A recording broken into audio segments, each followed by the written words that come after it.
Bonjour, mon nom est Édith Choignard de Collection Inédite et aujourd'hui on parlera de la technique du pièçage sur papier. Je vais partager avec vous mes 10 ans d'expérience. Je vous montrerai le type de papier que j'utilise, mon outil préféré et les principes de base. D'abord, qu'est-ce que le pièçage sur papier? C'est une technique qui permet de coudre des formes plus naturelles avec un très haut niveau de précision. D'abord, on trace les gabarits sur les deux côtés du papier. On dépose ensuite le tissu sur l'endroit du papier, on coud sur l'endos du papier et finalement on enlève le papier. Voici quelques-unes de mes créations faites entièrement avec la technique de pièçage sur papier. Quel papier doit-on utiliser? Le papier doit être de mauvaise qualité et mince. On doit pouvoir mettre les feuilles dans une imprimante et il doit rester plat quand on le presse. Il existe plusieurs produits sur le marché, mais le type de papier qui, à mon avis, est le plus approprié et celui que j'utilise toujours est la feuille lignée de la plus mauvaise qualité. On peut les imprimer et, en les imprimant, on réduit de beaucoup le travail puisqu'il ne reste plus qu'à tracer l'endos du gabarit. On aura besoin des outils suivants: les ciseaux à papier, les ciseaux à tissu, un stylo bleu, un stylo rouge et une règle. Si vous pouvez mettre la main sur des forceps hémostatiques, vous serez comblé. Ils ont des griffes qui adhèrent au papier et ça permet d'enlever les papiers qui sont pris dans les coins que vos doigts ne peuvent pas rejoindre. Vous aurez également besoin d'une table à tracer. Pour construire ma table à tracer, j'ai utilisé ce que j'avais sous la main. Avec des 2x4, j'ai fabriqué une table sur laquelle j'ai ajouté un dessus de table que j'avais déjà. J'ai installé des fluorescents en dessous et dirigé la lumière vers le haut.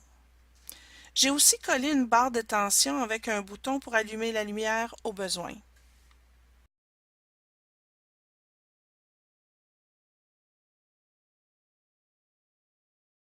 Commençons d'abord par les deux premières étapes du pièçage sur papier. Imprimez les gabarits sur des feuilles lignées et tracez au stylo rouge l'endos des feuilles.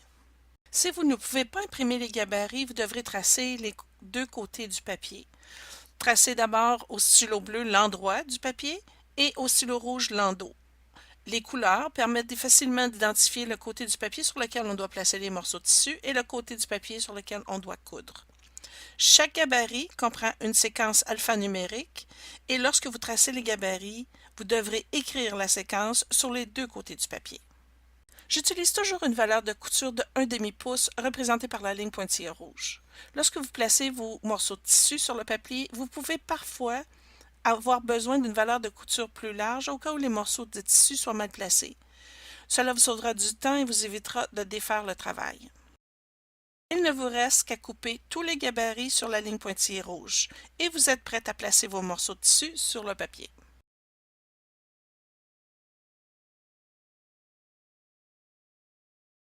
C'est important de se rappeler les points suivants quand on fait du pièçage sur papier. D'abord, réglez les points de votre machine à coudre à 2.0 pour qu'ils soient le plus serrés possible et pour éviter de voir le fil lorsque vous ouvrirez les coutures pour presser au fer chaud.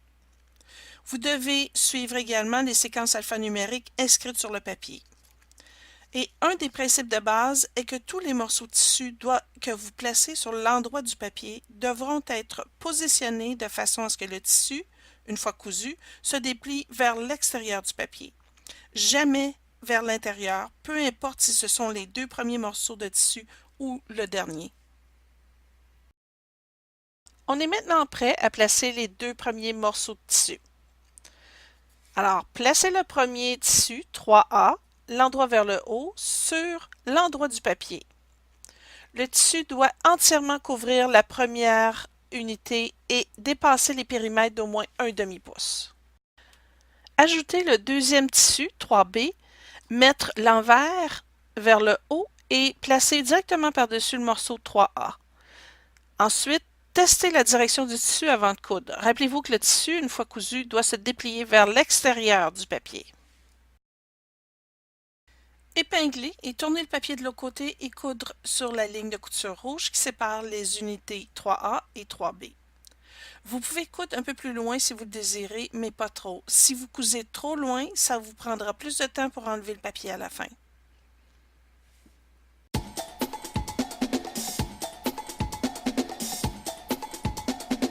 Coupez le tissu à 1/4 de pouce de la couture. Pressez au fer chaud et coupez le tissu qui dépasse le papier.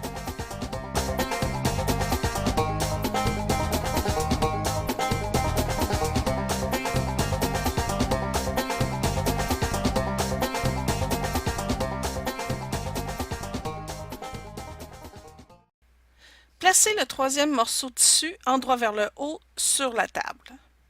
Placez ensuite le côté du tissu qui a été cousu sur le papier par-dessus le troisième morceau de tissu et avant de coudre, testez si le tissu se déplie vers l'extérieur. Alors, on coud sur la ligne de couture qui sépare les deux pièces.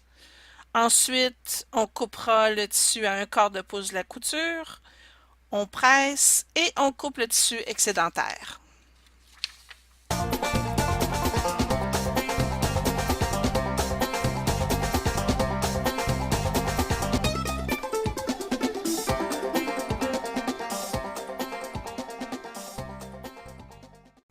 Lorsque vous assemblez deux sections ensemble, placez des aiguilles le long de la ligne.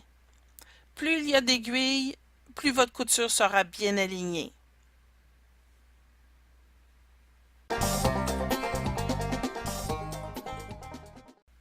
Placez-vous sur le bord d'une table, ça sera beaucoup plus facile de vérifier vos aiguilles sur les deux côtés du papier.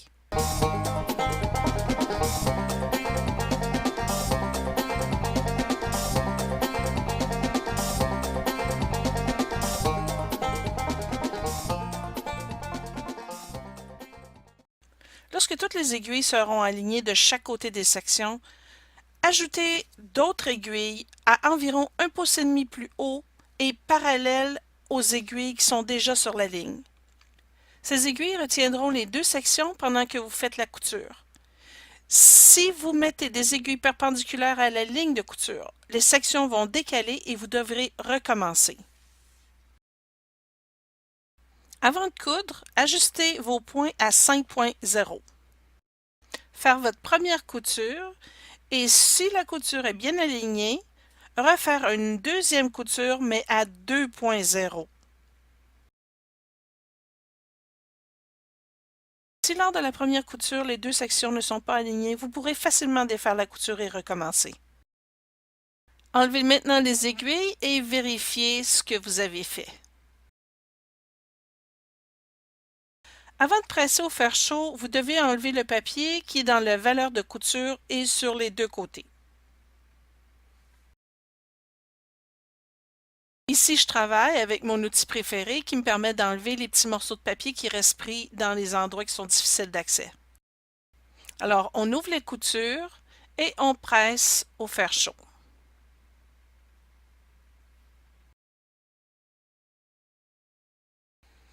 Et c'est tout. Avec ce que je viens de vous montrer, vous en connaissez autant que moi. Il ne vous reste qu'à pratiquer. Le tutoriel que vous venez de voir est basé sur le patron que j'ai créé intitulé « Plume givrée ». Ce patron est offert gratuitement pour vous permettre de pratiquer le piéçage sur papier. Pour l'obtenir, vous n'avez qu'à cliquer sur le lien dans la description sous ce tutoriel. Je vous invite à vous abonner à ma chaîne YouTube afin de rester informé sur la sortie de mes nouveaux vidéos et tutoriels. J'espère que cette vidéo vous aura été utile et vous aidera à apprivoiser la technique. Merci d'avoir été à l'écoute et à la prochaine.